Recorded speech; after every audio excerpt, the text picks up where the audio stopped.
दोस्तों, अगर आप म्यूचुअल फंड में इन्वेस्ट करते हो, एसआईपी करते हो, और अगर आपको ये चीज नहीं पता कि एक्सपेंस रेशियो क्या होता है, तो आप बहुत बड़ी गलती कर रहे हो। मैं तो गलती अपने फ्यूचर के लिए कर रहे हो भाई।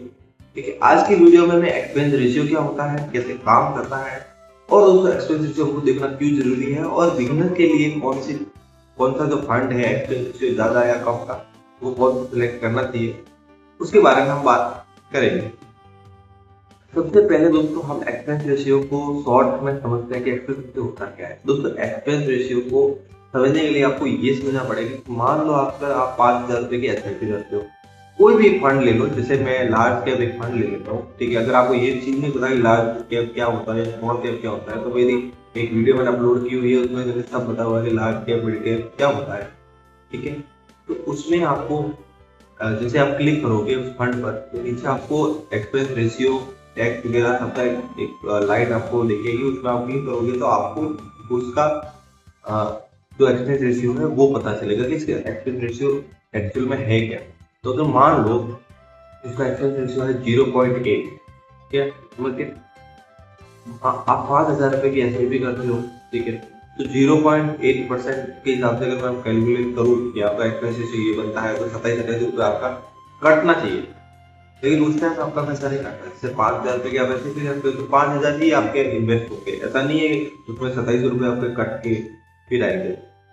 ठीक है, ये चीज समझ लिए एक्सपेंस रेशियो ये होता है। अब हम नेक्स्ट बात करेंगे कि एक्सपेंस रेशियो काम कैसे करता है।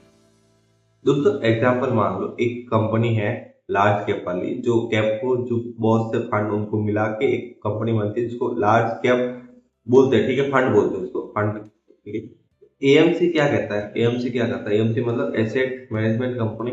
उसको उसको अपना खर्चा निकालने के लिए कुछ ना कुछ करना पड़ता है, जिसके लिए वो लगाता है क्या, एक्सपेंस रेशियो।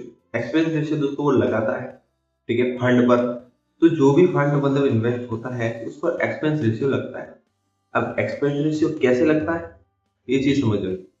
जैसे एग्जांपल आपने 5,000 रुपए इन्वेस्ट किए, तो वो तो जो इन्वेस्ट वैल्यू है वो तो इन्वेस्ट रहेगी, लेकिन रोज का पेमेंट आपका जो है एक्सपेंस रेशियो कटेगा। अब एग्जांपल आपने 5,000 की एसआईपी आप कर रहे हो, 12 महीने आप जैसे मान लो आपने करी, तो 12 महीने का जो एनुअल जो 60,000 रुपये आपने इन्वेस्ट किया था, उस पर 0.8% अगर आप लगाते हो, तो 400 500 600 रुपये कितना बैठता है। ठीक है, एग्जाम्पल मैं बता रहा हूँ, मेरे को एग्जैक्ट पता नहीं है कितना बैठता है, ये बता रहा हूँ कि इतना पैसा आपका कटेगा।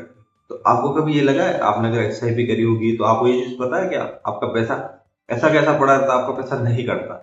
तो ऐसा करता कैसे है, तो यही वीडियो इसी के लिए मैं बता रहा हूँ दोस्तों कि ये चीज आपने जब समझ ली ना, तो आपको ये चीज पता लगे कि आपका इतना बड़ा घाटा हो रहा है। ठीक है दोस्तों, जब आप एक्सपेंस रेशियो उसमें जैसे एग्जांपल आपने 60,000 रुपये डाले, उसमें क्या होता है, हर रोज आपका पैसा थोड़ा थोड़ा कटता है। अब ये इन्वेस्ट वैल्यू पे नहीं कटेगा, ये करंट वैल्यू पे कटता है। करंट वैल्यू क्या होती है, जैसे आपने जैसे आज पैसा डाला 5,000, कल को वो पैसा हो गया 5,500 एग्जाम्पल। ठीक है, आपने उसके बाद कोई इन्वेस्टमेंट नहीं किया, 5,500 रुपये हो गया, तो उसमें से दोस्तों 250 200 300 रुपए आपका कट के उसको आपके पास बताएगा कि आपके पास 5,250 रुपए ही है।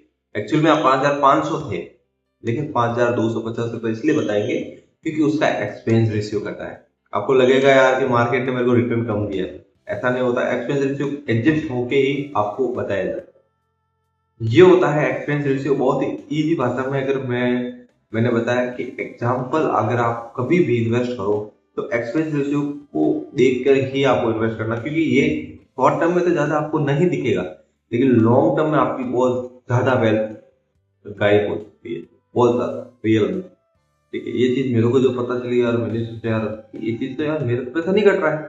फिर मैंने ये चीज जब रिसर्च करी तो मुझे पता चला कि यार एक्सपेंस रेशियो हमारा जो इन्वेस्ट वैल्यू उस पर एक्शन नहीं लेती, मतलब करता नहीं है, वो करता है ओनली फॉर करंट वैल्यू।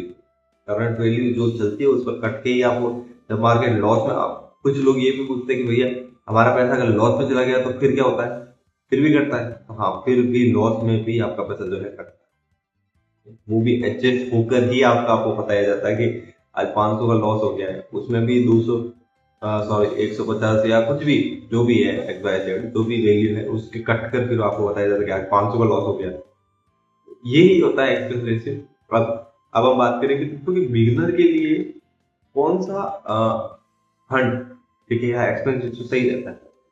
मेरी मानो दोस्तों अगर आप बिगिनर हो, अगर आपने ट्रेडिंग सॉरी म्यूचुअल फंड अभी स्टार्ट किया है, अभी स्टार्ट कर रहे हो, और अगर आप ये कह रहे हो कि भाई मेरे को कौन सा फंड सिलेक्ट करना चाहिए, अगर आप शॉर्ट टर्म में देख रहे हो तो दोस्तों मैं रेकमेंड करूंगा फ्लेक्सी कैप, जिसमें एक्सपेंस रेशियो भले हाई हो लेकिन उसमें दोस्तों आपका जो पैसा है वो मल्टीपल जगह इन्वेस्ट होता है, जिससे आपका रिटर्न बनने के चांस बहुत ज्यादा हो जाते हैं। मैं को ये रिकमेंड नहीं कर रहा हूँ कि आप ये बाय करो या सेल करो, मैं अपने खुद का एनालिसिस बता रहा हूँ कि मैंने खुद भी जो फ्लेक्सी कैप होता है उसमें रिटर्न बहुत ज्यादा मैंने भी देखा।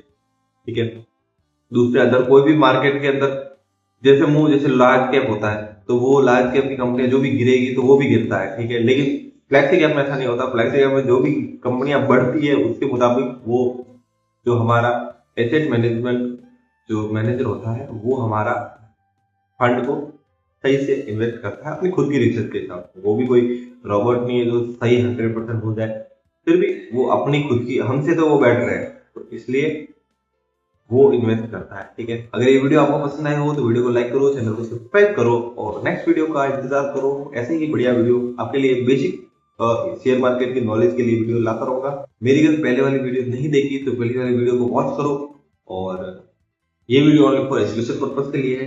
इसका उद्देश्य किसी को बाइंग सेलिंग रिकमेंड करना नहीं है।